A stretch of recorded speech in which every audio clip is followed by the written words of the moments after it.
Alright, hello there YouTube, it's me, Morphsuit America, and in this video I'll be talking about my concerns for the Western PSO2. This is going to be an informal video where I'm not going to edit this, I'm not going to have any sort of script, I'm going to state what I need to state in this video. The reason why I'm making this video is so I can state my opinions right off the bat before Western PSO2 come out. And before I never release that formal video. Now, the formal video of this one is gonna have a script and I'm doing a bunch of edits for it, which means I need to do a bunch of recordings. It's a huge work in progress, but pretty much this is just gonna state my opinions that I should have stated way back then when I saw that E3 trailer. But the reason why I didn't state it right off the get-go is because of the fact that when it comes to me playing this game, I'm a bit biased towards it. There's a lot of memories that I have with this game. I've been playing it for 5 to 6 years roughly around, one of those years being on and off. But I really like this game, and this game actually did a lot for me in return in terms of making me a better person and helping me when it comes to being more engaging and all of that stuff. Technically, PSO2 was the game that made me go into YouTube as well. So, with that being said, I'm gonna state this right off the bat. Do not watch this video if you do not want your excitement to go down the drain. Do not watch this video if you do not want any sort of spoilers for PSO2. Do not watch this video if you don't want any sort of negativity on you when you play PSO2. Now, this video is not trying to be negative, it's trying to inform you guys about my concerns and some things that you need to be aware of when it comes to going over there to the Western PSO2 and stuff. It may sound negative, which it might be negative, but at the same time, I'm trying to avoid ruining anyone's fun for Phantasy Star Online 2, or ruining anyone's love towards the game, or the franchise itself. I'm not saying that they shouldn't have released like a Western PSO2, for example. The Western PSO2 was highly anticipated and everyone in the Western world wanted one. So, granted that, you know, the Japanese PSO2 has a translator and all that, and you can actually download it, and if you want to give it a shot, then I'll have it in the description below. But, yeah, it's just that, you know, people wanted a Western version, and if you want to go to the Western version, give the closed beta a shot. It is going on right now. Later on, it's going to be released in the spring of 2020, so I have the Microsoft information in the description and the main website for the Western PSO2. So, yeah, the thing is, though, don't watch this video if you don't want any sort of spoilers in general, and you don't want any sort of like concerns or any sort of lingering thoughts that might give you negative impressions on PSO2, because this game is fun. This game is really fun if you don't know what the fuck you're doing. This game is fun if you're blind as hell. This game will give you a lot to play with until you hit like 1 to 2 years in, and then you're like, oh, okay, we're doing the same thing pretty much. They're changing the meta again and all that. So, do not watch this video if you don't want any sort of spoilers. Now, you can come back to this video once, like, I don't know, you give PSO2 a shot and you may not like it and you want to hear what I had to say, or let's say you're already 1 year in and you want to know what was my concerns about this game, then you can come back and rewatch it. Rewatch it whenever you want to, but once again, if you don't want any sort of negative feelings about the game and stuff, do not watch this goddamn video. Now, I will be giving Western PSO2 a shot when they release the PC version, and I'll give more information at the end of this video. But let's get started.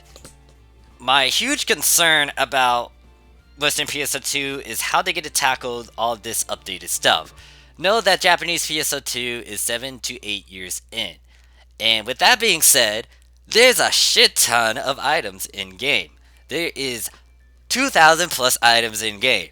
And honestly, I don't even know the exact numbers of accessories and items that they got in game. You gotta consider all the different units and weapons. You gotta consider all the abilities that you can toy around with in game. There's a bunch of hairstyles, a bunch of accessories, a bunch of outfits, layered outfits too, and all that. It's a lot. So how they get a release at during release? Because I highly... Now, I want to say I highly doubt it, but there are pros and cons to releasing everything in one go and having it up to date to like how the Japanese PSO2 is.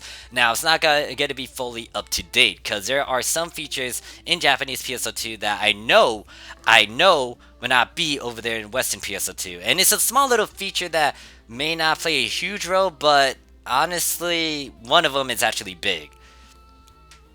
But anyways, going back on my topic of how they get release all this stuff, I don't know how they get do it. If they do release everything in one go, then once again, there's pros and cons to doing so. Now, if they decide to break it down and have a bunch of episodes or like release like new content in a certain time frame, that will ease new players into the game, and that gives them a good slash bad approach. Because understand that if they decide to take it easy and go through episode 1, episode 2, 3, 4, and 5, and 6, the biggest issue that they're gonna have to deal with would be the fact that you're gonna have to deal with some of the old stuff that old players have to deal with. Now, looking at the closed beta, though, I think they're leaning more on releasing everything in one get-go. Now, I kind of wish that the trailer went more into specifics on this, and I'm gonna assume they will actually go with the full release. And if they decide to go with the full release, this will be more on the plus side. This will be good for a lot of new players, because there's a lot of methods in game which can give you the basic gear that you need. And another thing that I had a concern about with the Western PSO2, and I don't think it's going to be a thing, is the fact that Western PSO2 may have like starter gear items that you can buy with real life money. I don't think that is an option, which is a good thing, because you shouldn't even have that sort of option over there. Because when it comes to farming in-game, you can relatively get decent gear right off the bat, especially with all the new features in Episode 5 and 6 for PSO2. It's not that hard anymore. Actually, I think they kicked it off ever since Episode 4, so yeah. Hell, Western PSO2 might do a different approach when it comes to their content too. They might just have like Episode 1 through 4 release first, or 1 through 5 first, and then they'll release Episode 6 later. I don't know how they gonna do it, but they should have been a bit more specific about that. But I think they might end up doing the full release, and once again, that would be good on a lot of new players because of the fact that all of the methods to getting better equipment and stuff is relatively easy compared to what we had to deal with. And by we, I'm referring to like old players in alpha, beta, episode 1 and episode 2 era. Because when it comes to farming, that was a pain in the ass. And some of the high tier weapons were really atrocious when it comes to their drop rates.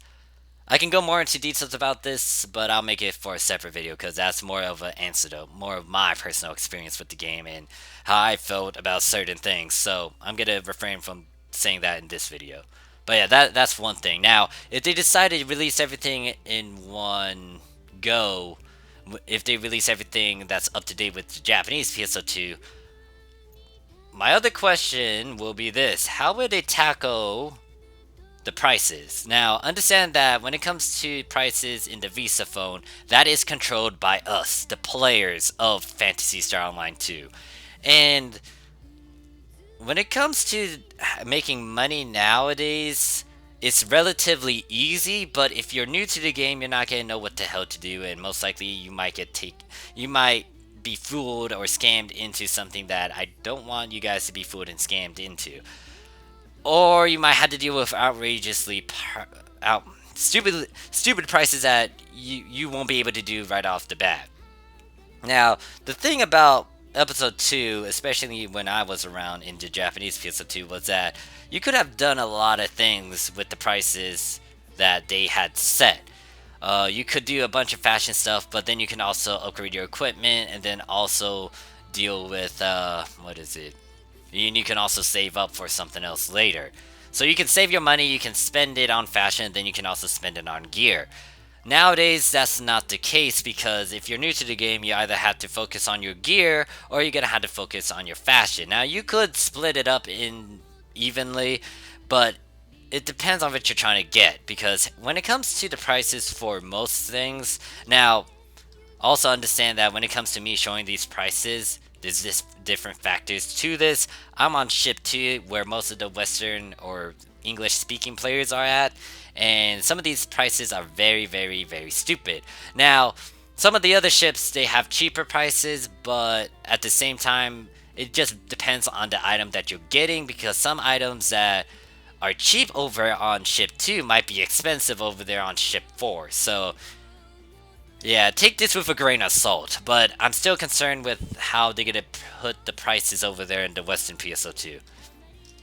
Now, if you look over here, just this, okay, ignore these S8, S7, and S5 abilities. This is just stupid. Yeah, just ignore those, because that's not fashion stuff. This is in-game technical stuff. But if you look at like the basic stuff like this outerwear layered item, you can see that it's already around like 17 mil, roughly around 17 mil. And then there's this lobby action that's like 166 mil. And then there's these other items that are kind of in the same price range of each other. So, with that being said, some players from Japanese PSO2 may, or anyone who might have some knowledge of like Japanese PSO2 and how they set up their market, might put those same prices over there in the Western PSO2, and that's gonna hurt some new players. Because, once again, the new players aren't going to know what the hell they're going to do. They're not going to have all the methods of making money just yet. Instead of actually, playing the game and enjoying at their own pace, they might be forced to do money-making quests or do a bunch of money-making stuff so they can actually customize their character to how they want them to be. Or how they want to look. I mean, I can't speak.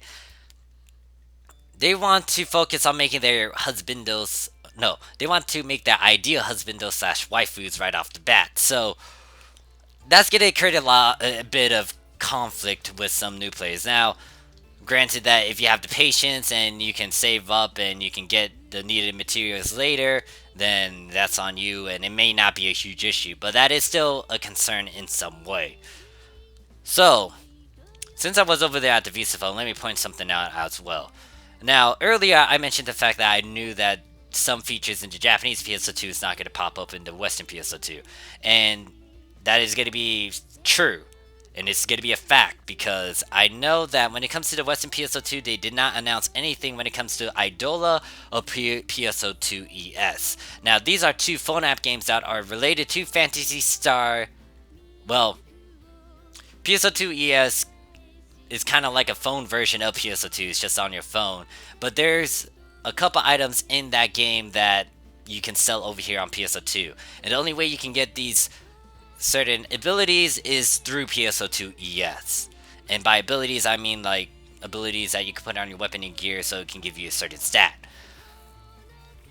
Now, Idola isn't needed as much, so I can see why Western PSO2 may not need it. It does give you a couple items here and there, especially over here at that Idola point exchange that's on the screen right now. There's a couple of lobby actions, some theme songs, some other little handy gimmicks that you can use in-game, like photon boosters, experience tickets, but it's not that important. It can give you something, but it's not needed. It's not necessary. Now, PSO2 ES, they have these abilities called receptors. Now, receptors are handy when it comes to making formulas and also doing certain things. Now, understand that there are receptors in this game, especially mark receptors. Now, mark receptors you have to buy through a scratch, and you have to draw for it, and they can be very, very expensive, as you can see over here. A unit costs 136 million right off the bat. So, some receptors are found in-game, but most of the receptors that you can use are in PSO2 ES, and that is, that's not going to be a thing over there in Western PSO2, unless they somehow make those receptors drop in a quest. But if they do that, then they're doing their own little thing that's different from Japanese PSO2 ES. So yeah, so receptors are going to be a prime example of like an ability that drops over there on PSO2 ES on the phone app game compared to in PSO2.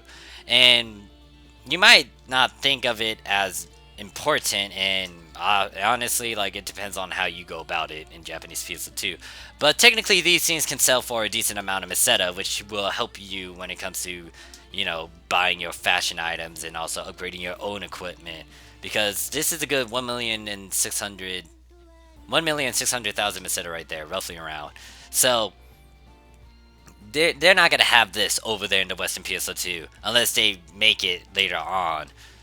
But like when they say up to date, I want stuff to be up to date. I don't want any sort of censorship. I don't want anything taken out of the game. I want it literally exactly as it is if they say it's going to be up to date and it's going to be kind of like the Japanese PSO2. However, the Western PSO2 is not going to be like that because they change a lot of things. Granted that I'm using a translator for the Japanese PSO2 and I've been playing this game for years, so I like how they already labeled some of the things, and just seeing how the Western PSO2 labeled some things make me raise a question mark. But I'll talk about that at the end of this video. So yeah, so some things won't be over there in the Japanese PSO2, which is a kind of a concern. Now, is it a big one? Not really, but it is a small little one. Now, with the fact that we got some people over here in Japanese PSO2, they're obviously gonna check out the Western PSO2 for good or bad, and you might have some know-it-alls. Some good ones or bad ones. It just depends on how you view them. It depends on how they give you give the information, and it depends on how they react on how you take that information and all that. So there's various factors that play into it, but yeah, some of the people over here are gonna go over there. And now the question is, are they gonna stay over there, or are they gonna come over here, or stay over here? I don't know. It just depends on the various factors. Another thing is, like, how they gonna exactly do the scratch set items over there? Because is it gonna be the same like in the Japanese PSO2, where it's gonna be a good, I don't know, 50 to 100 items that you can select from, or are they gonna try to cram every set in, or like try to cram as much sets in so they can release all the stuff that's in game? And following that would be the fact that the collab items, are they going to be a thing over there in the Western PSO2? Because there's a lot of collab items over here in the Japanese PSO2, which is like Nier Automata. Yeah, Nier Automata is one of the collabs. Shining Resonance, some of the Tale games, Attack on Titans, like a decent amount of anime and decent amount of video games. So, are they going to have all of that over there in the Western PSO2, or are they going to not have it and have different collabs? I can't say for that one. I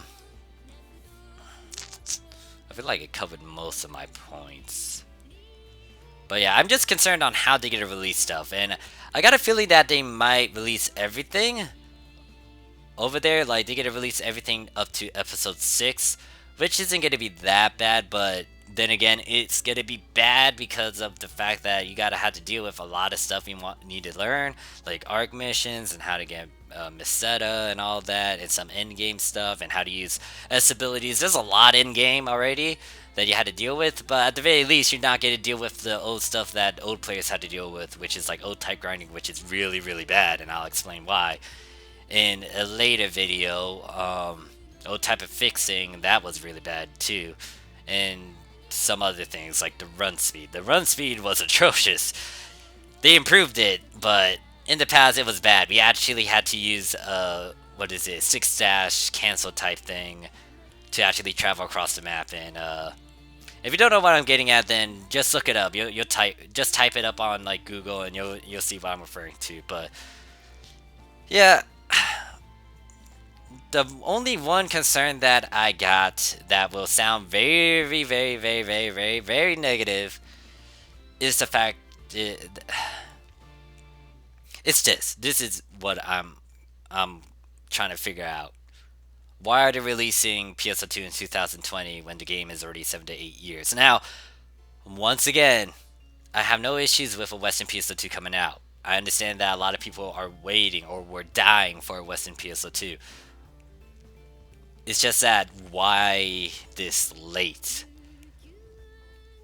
I know that getting money for a company isn't that bad, and, you know, trying to milk as much money isn't that bad either, but it just depends on how you view it. And to me, I just think that it's late for them to release a Western PSO2, because it's already 7 to 8 years. Now, understand that when I say 7 to 8 years, I'm referring to Japanese PSO2, but still, it's still PSO2. It doesn't matter if it's Japanese or Western. It's still gonna have the same stuff that the Japanese PSO2 went through. It's just that it's being released over there in the Western PSO2. It's just like preference and the fact that it's a Western PSO2. So It's like nothing's gonna change. You're still gonna do the same money making method. I'm still gonna do the same things that I'm doing over there, but just over here, but just over there. There's no point in, well, for me, there's no point for me to actually spend as much time over in the Western when I'm still doing the same thing over here in the Japanese. It's gonna be identical. Granted that there's still gonna be a bunch of differences when it comes to English text and all English dub and all that, but it's still gonna have the same sort of format. It's gonna still have the same sort of mechanic. It's still gonna be the same shit. I'm actually irked at the fact that there's so much different text and different words for abilities that I'm already used to and familiar with. It's dumbfounding to me, but it's I don't know. I know that I'm not gonna spend any money over there in the Western PSO2, even though they might have like a certain scratch item that I'm gonna need over there, so I can get the same identical look that I have over here in Japanese PSO2. No, I'm not gonna do that because like there's no point. There's no point when I already spent so much over here in the Japanese PSO2. So yeah, that last concern was more of a negative thing. Uh, I know that a close friend of mine that I hung out with way back then in Japanese PSO2 decided to give the closed North American closed beta Western PSO2 a shot, and he told me that it gave him a lot of reminiscence feelings of like what he had to deal with way back then. Like, and he remembered the times when he actually played over here in the Japanese PSO2 in the beta in episode 1 and episode 2 era. It's very similar to what it is over there with the closed beta. So that's yeah. Let me just end this video there. I'm rambling on now. I already got most of my concerns out there. I might have missed some of them, but that's why I'm making a formal video where I actually put my thoughts into a piece of paper and actually say word by word and actually have my thoughts organized. Let me know what you guys think. Are you guys playing the closed beta? Hopefully if you are a new player and you watch this video despite my warnings, I hope that this video didn't deter you away from it. I apologize if it did sound negative, but it's just that I had to get my feelings across because I really like this game. It's just that kind of wish it did more justice because I know that they were trying to release a Western version of PSO2 back then in like 2014, 15. I might be off by a year, but there was a closed beta for Western PSO2, but there was no word of its progress. There was no word of what was going on with it, so it was up in the air. And honestly, they should have actually continued off from their project or continued working on it back then, because the Japanese PSO2 wasn't nowhere near where it is now. I feel like the game is slowly getting to a dead end because it's in episode 6. A lot of stuff is being repeated. When it comes to some of my old pals, most of them aren't even coming online anymore because they already know like the format of it. It's not that interesting. It's still the same repetitive shit.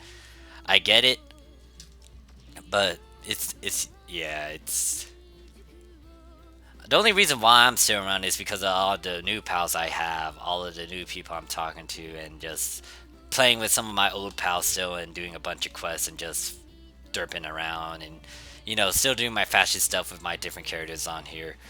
But I feel like it's getting to an end because, I mean, they already had PS Universe and PSO1. I haven't played those games personally, so I can't give you any sort of experience from those games or give you how I feel about them, but all I can say is that they already had like Universe and then PSO1, and now we got PSO2, meaning that there might be a sequel to it, PSO3 or something. So, or I might be wrong, and the game might still last for a good time. I just don't know. There's a lot of uncertainty, but the game is still following the same format. You'll hit a dead end once you get through most of its content, and then you'll get bored of it, then you'll leave it. So, yeah, it's I really don't know what to say about this game. Uh, but once again, don't let this video deter you away from enjoying the game itself. Uh, yeah, it's just that I've been playing this game for years, and it's But once again, even though I think that these concerns might be a big issue, it may be small to you. You may not even see these as a concern or an issue. Depends on how you view it. Depends on how you think about it. And it's all dandy if you don't like it or if you don't agree with me full-heartedly. Uh, Anyways, once again, let me know in the comments below what you think, if I miss any sort of concerns, or if you want to bring your own concerns onto the table and stuff. But yeah, just let me know. Put it down in the description. And once again, I did mention in the beginning of this video, I will be going over there to the Western PSO2 to give it a shot. I will literally have the same old look that I have back then with Sherelle. Understand that Sherelle is the pink hair version, not the white hair version that I'm on right now. The one that I usually showcase in most of my PSO2 videos. I will actually have her very old look, which is the one in the maid outfit with the wild ponytail look to it. That was my episode 2 look, so I will be able to most likely take my character based data from Japanese PSO2 and just copy and paste it over there to the Western PSO2 and just have it as the same way as it is. So I'll let you guys know through my Twitter, through YouTube, or through Twitch maybe if I'm playing if I decide to play the Western PC version of Phantasy Star Online 2. Keep your eyes out for that. If you want to give, once again, Japanese PSO2 a shot instead of playing the closed beta, then you can go ahead and look in the description. You'll see a video that I made personally talking about how to do this, this, and this. If you want to add me, though, on PSO2, Japanese PSO2, understand that I am on ship 2, and my friend list is sort of full. I'll try to make room for it for you guys if you do get over here, but some of these pals are really old pals of mine, and like some of them that haven't logged in for a long time, I remember them personally because I talked to them on a personal level and connected with them, so I don't want to get rid of them. So yeah, it's just that like my friend list is full over here, so if you want to see me though, I'm on ship 2, and if you want to hang out with me and stuff, you can just send me a whisper. You can see my account name up top, Zillion Sherelle. Other than that, that's pretty much it. So thank you guys for watching this video. Once again, I didn't want to sound a bit negative about it, but I wanted to get my thoughts across before Western PSO2 came out, because not a lot of videos that I saw kind of hit these major points. And, well, once again, it's opinionated, so even though I think it's major, to you, it might not be. So, I just wanted to get my thoughts across, pretty much. So, yeah. I'll see you guys in the next video. Peace.